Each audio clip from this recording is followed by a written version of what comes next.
Now at 6 and streaming on crossroadstoday.com, Victoria police identify a man found dead at a car wash as questions remain about 2 recent deaths.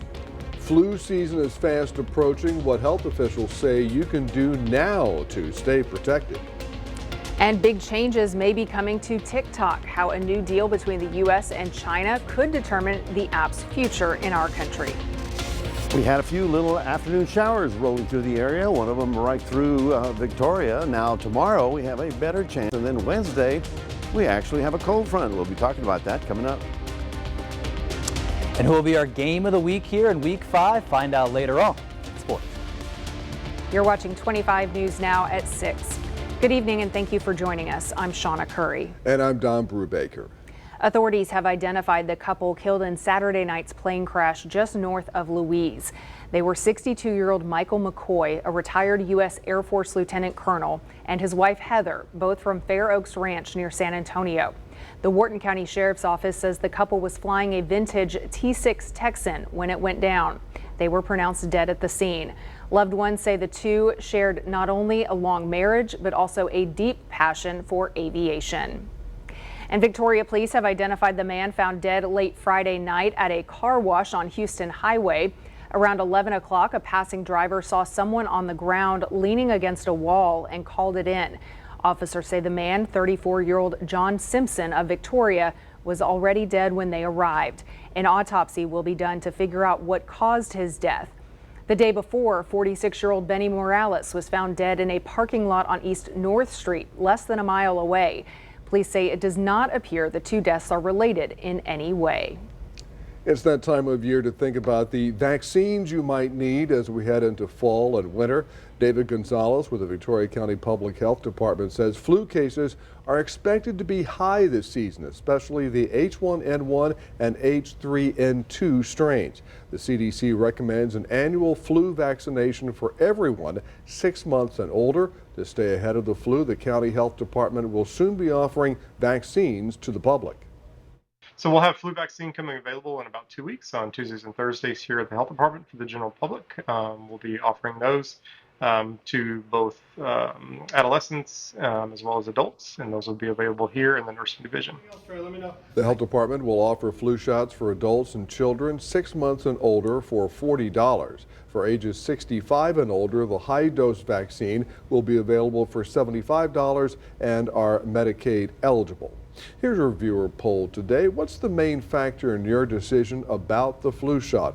Overwhelmingly, our voters say 72% protecting myself.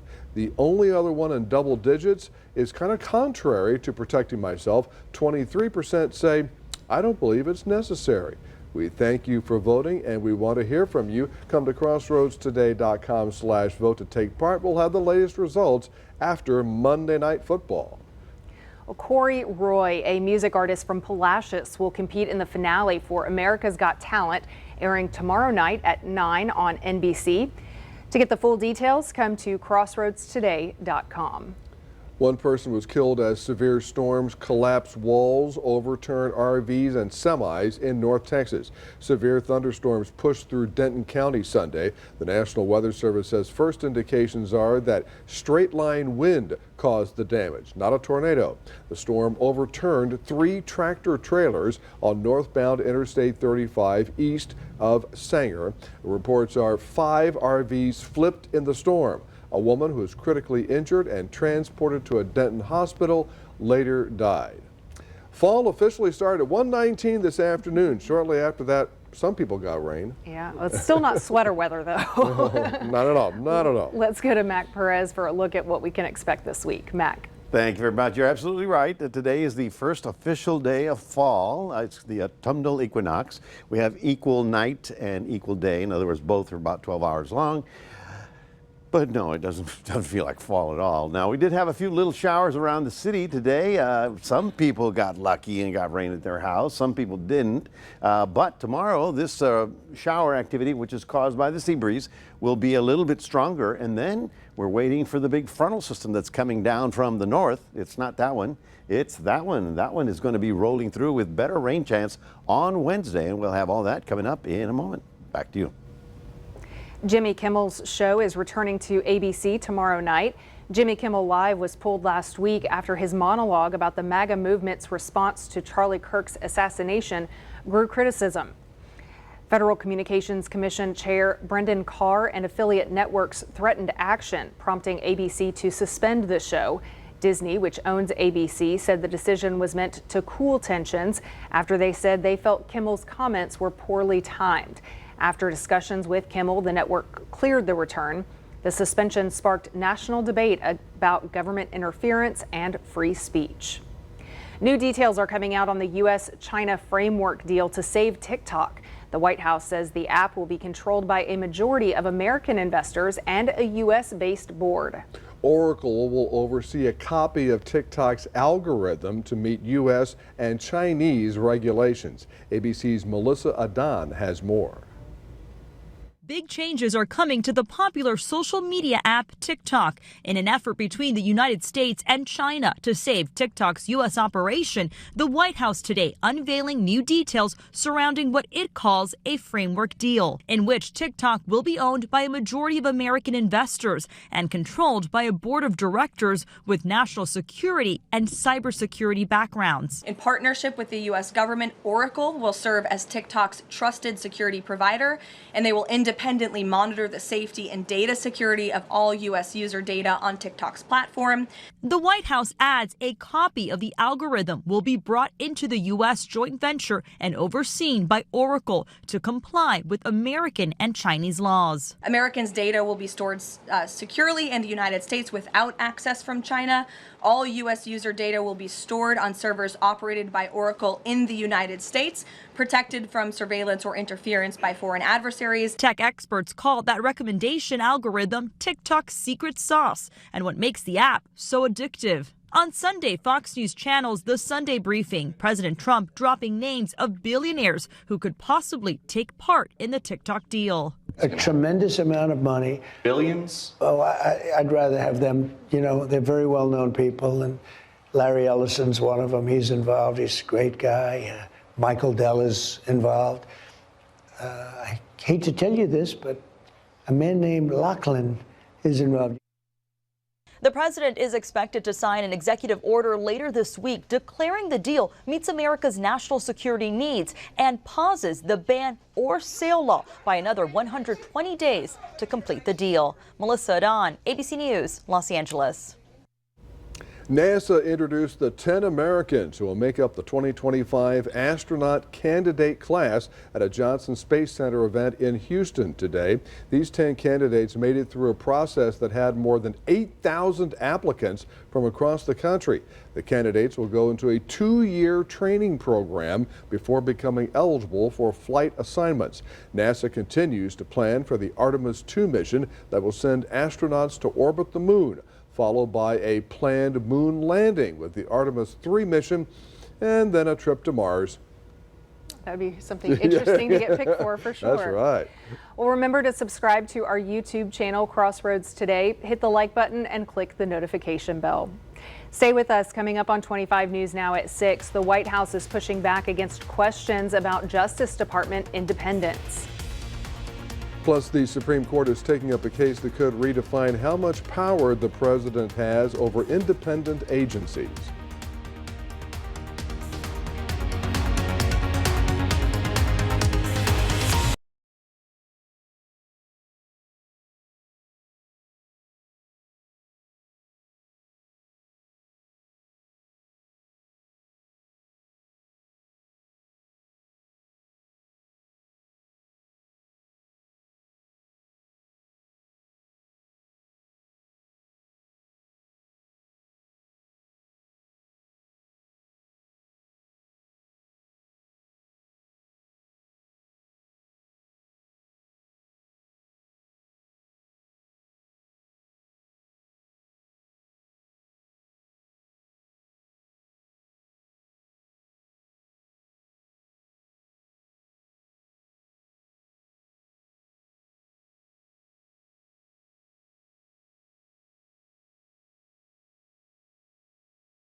In Florida, the man accused of trying to assassinate President Trump at a golf course rested his case today. Ryan Ruth, representing himself, declined to testify today. He questioned 3 witnesses before the judge cut him off, including a former Marine sniper, about scopes and distances.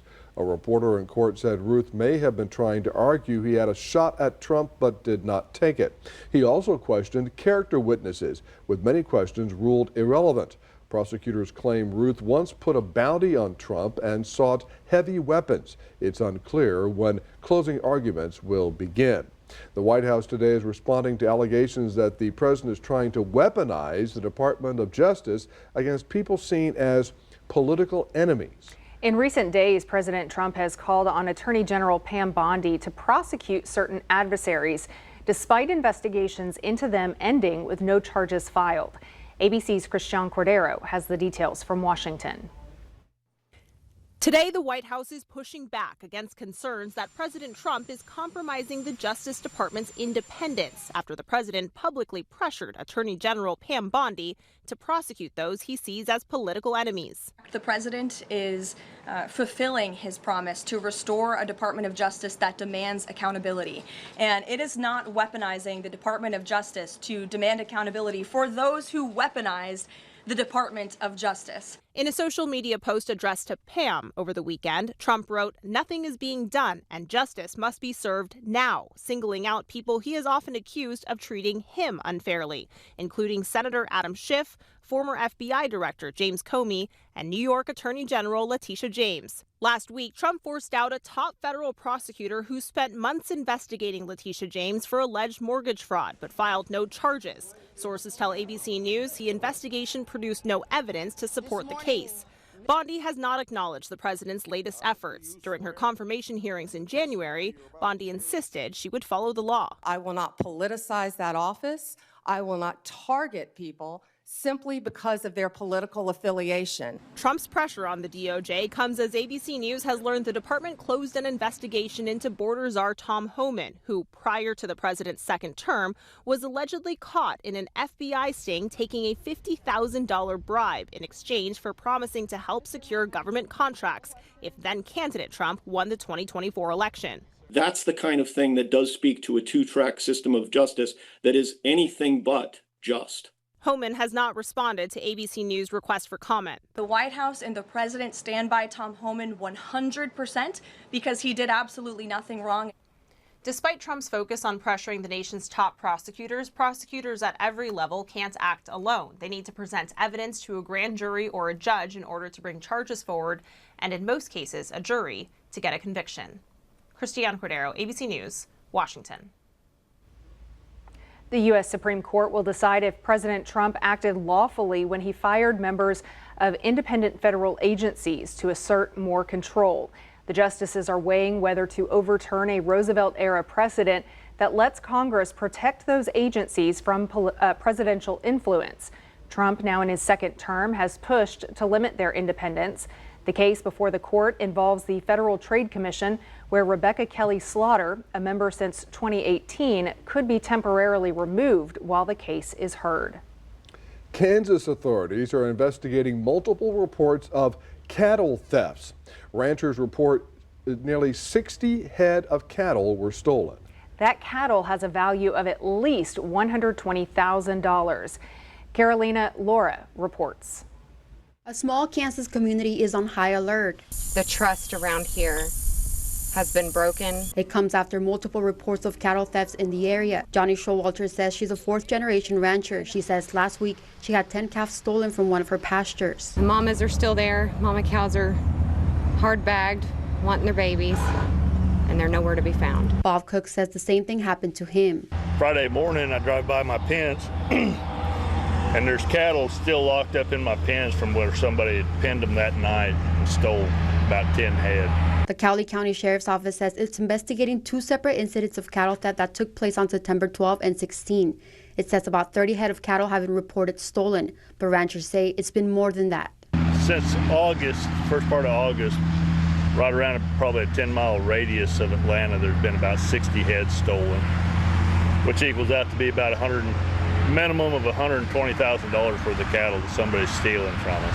Showalter says this is deeply affecting the rancher community. We're trying to put food on your plates, trying to feed America, keep it in America, but this is our livelihood. These thieves are taking food off of our kids' plate and money out of our pockets. Now ranchers say they may have to take extra security steps, like putting up cameras and neighbors taking turns patrolling the pastures. And it's going to take multiple cameras for one pasture, to patrol one pasture. And that's just more money out of our pocket to try to save our livelihood. And they think it's far from over. With the cattle market the way it is, the beef market the way it is, there's going to be a lot more of this. Cattle are very expensive right now to buy, to sell. This is just the beginning, I'm afraid of. Hurricane Gabrielle exploded in strength over the open Atlantic waters. The National Hurricane Center says the hurricane is now a Category 3 storm, packing sustained winds of 120 miles an hour. Gabrielle continued to rapidly intensify today. As of Monday morning, the Hurricane Center says the storm is about 200 miles southeast of Bermuda. It will track north and is not expected to make landfall in Bermuda. The storm will send rough surf to the island, along with potentially some rain and wind. Well, good afternoon, everyone. We've got quiet conditions right about now, but earlier this afternoon we had a few little showers roll around. Some came through the city. It's 90 degrees right about now. Our high day should be about 92, as you can see right there. And unfortunately, we only got 0.02 of an inch of rain officially at the airport. I'm sure some of you got more than that in your shoes. We'll be talking about the fact that tomorrow is a better chance for rain, and then Wednesday could be very interesting as a cold front comes through our region. We'll talk about that coming up after this.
Well, congratulations, folks. You made it to fall. Yes, as of 1:19 today, fall officially began. It's the autumnal equinox. What does that mean? Well, we have equal length of day and equal length of night because now the sun is at the equator and continuing to move farther south. Therefore, we're going to be seeing less and less sunshine and hopefully less and less heat coming up soon.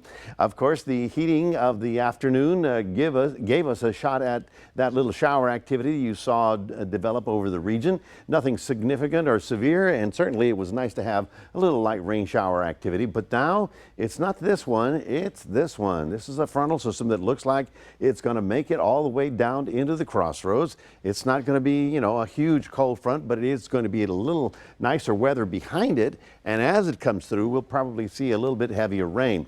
Here's the Doppler radar since about noon today, and you can see the activity that popped during the afternoon. At this hour, at 6 o'clock, most of it has decreased, if not disappeared as of right now. We are going to be obviously looking for this again tomorrow, and it's Wednesday then when the frontal system comes almost as a line of showers coming through. How much rain did we get? Well, you can see right about here in Victoria, we got probably up to an inch in some spots and up to 2 inches up here. Well, that's up toward the Houston area, but it looks like on the way to Refugio, they got some nice rain also down in Calhoun County as well. So the Gulf is quiet. The Atlantic is very busy. As Don was talking about, Gabrielle is right here. It turned just before it hit Bermuda. It is at a Category 4 right now. but it's moving out into colder waters, and I'm sure will be decreasing in intensity, but it'll still be a significant storm way up here. If you happen to be a fisherman in the North Atlantic, it's going to be a problem. Now, here is a possible Umberto, and here is possible Imelda. Thing is, these are way much closer to the East Coast, so we're going to have to watch those two very carefully. On the West Coast, well, the storms have ended. The Pacific moisture is rolled into the desert southwest, but off the coast of Mexico, we have another big storm, Narda. Fortunately, this one's moving almost due west away from land. Hopefully won't be a problem. Now, here's Wednesday. Excessive rainfall outlook, and that includes us. So we may have a good dump of rain on Wednesday as that system moves through. We already have the alert flags up to make sure you know about this. Now, I don't expect more than 1 to 2 inches of rain at this time.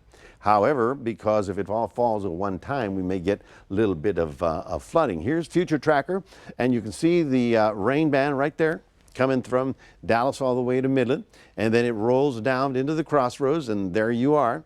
And so that activity will be with us Wednesday night into Thursday before it starts finally to push out to sea, and then it eventually comes back. But we'll have a couple of nice days associated with that. So let's take a look at your forecast. Looking partly cloudy tomorrow in Port Lavaca with a high of 93. The sea breeze activity will occur in the afternoon, most of it inland with a high of 94 in Cuero. Here we go, 30 for tomorrow, 50% chance of rain on Wednesday, mostly Wednesday night into Thursday morning before the frontal system brings us some nice drier air. That is your 7-day forecast. Reminding everybody we do have a QR code. Love for you to scan that, put Crossroads a day on your phone. And here's Shauna. New week, new game to look forward to on the gridiron. So let's go to Max Williams to get a preview of our game of the week. Yeah, Sean, it's a crazy world that we're right now halfway through here the high school football season. The Ganado Indians are traveling out to face Latonia Bulldogs. We'll give you the full game preview coming up in sports.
All right, everyone, our game of the week here for week 5, as again, we're halfway through the season. We're going to head it to Tidehaven as about another 4-0 team out there in Wallace Brazos Cougars. And according to Tidehaven head coach David Lucio, he mentioned this game could decide the district title there later on. It's the first week of district play for the Tigers, and Tidehaven has been dominant this season so far. They had big-time wins over Goliad, and then they beat Ganado last week 38-12 in a top-ranked matchup there between both teams. And the Tigers, they've relied on quarterback Cale Russell this year, and also they've got some big production from their wide receivers and TJ Galvin and Bookie Galvin as well. So big-time brothers making some plays, and their defense in just 4 games played has only allowed 26 total points in those 4 games. So they're looking to have that kind of same production to start district play versus Wallace Brazos on the road there in week 5. Now the team that lost our game of the week in the Ganado Indians, they look to bounce back in the win column there on the road versus the Latonia Bulldogs. And Ganado hopes that their new star players, Landon Arriaga, which wasn't able to finish the game last week. He is questionable to start up there for this week, but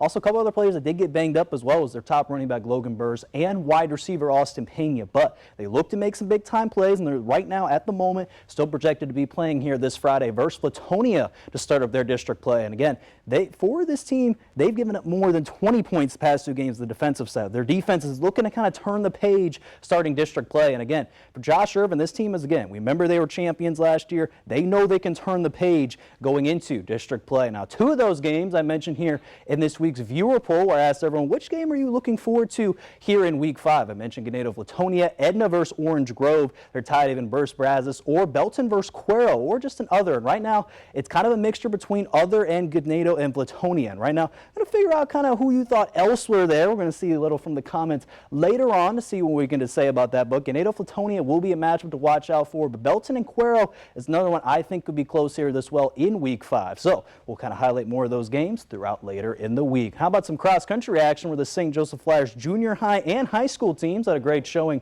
at the Goliad Tiger Invitational Saturday morning at Goliad State Park. And the varsity boys team finished 6th out of 32 teams, and the varsity girls team, they finished in 5th place. Some individual awards, you got Johnny H with 5th place, and then Zoe finished out there in 3rd place. But then Blaine McCamey took home gold for the junior high 2-mile race when he had a time of 12 minutes and 3 seconds. And the Flyers cross-country team, they're going to be back in action at the Shiner Invitational this Saturday morning starting at 8 p.m. Now, how about some big college basketball news with Auburn's Bruce Pearl has announced his decision to retire there from college basketball. He's been there for 50 years, and his son Steve Pearl will take over the program. Again, he was an assistant under Bruce there with his dad for a period of time, and he also actually played under his dad there for Tennessee. So congrats to a very long career for Auburn's Bruce Pearl. And again, crazy that I saw there his last game at the men's Final Four when he faced there the Florida Gators. And finally, some tough news for all you Rockets fans as Fred VanVleet has torn his ACL. Now, they have not announced if he will miss the entire season, but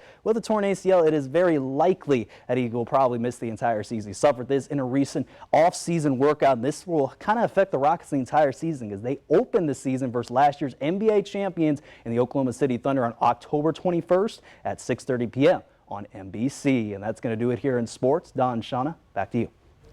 Max, torn ACL, I don't expect him back this year. That's always hard to start the season with an injury like that. And a key player like that, that's tough for the Rockets. Yeah. All right, Max, thank you. We're back in a moment. You might think our next story is pretty cheesy. You'd be right.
Finally tonight, the history-making moment for American cheesemakers occurred at the Mondial du Fromage in France, where Emilia Diabro and Courtney Johnson won top honors. Diabro's win as the world's best is a major achievement for American cheesemakers. It represents a shift in how European cheesemakers look at American cheesemaking, the competition that tests the knowledge and skills of cheesemakers. Diabro's win sets a new standard for American cheesemakers worldwide, or as they are also called cheesemongers. I don't know why they're called cheesemongers, like fishmongers. Interesting. Okay. I don't know, but it all sounds Gouda to me. Good one, Don. Yes. I thought it was sharp. I'm glad you were the one to say all the French words yeah. because Fromage. I don't know if I could do that either. Fromage, yeah. Fromage. Fromage. Fromage is cheese. That's all I know. Say that while you're trying to eat The other cheese. French thing I know is pommes frites, which is French fries. Oh, That's it. okay. Pommes frites. Anyway, folks, a little bit of this, a little bit of that. Tomorrow we've got another good chances for afternoon showers, but it's Wednesday that we have the alert day up because we've got an actual frontal system coming through that could give us a pretty good rainfall Wednesday night into Thursday morning. So consider that for your plans this week. Very we are good. still ahead on rainfall for the year, right? We've done well. We've done well. And hopefully this won't be too significant. Good. Thank you, Mac. Thanks for joining us. We'll see you back here tonight after Monday Night Football.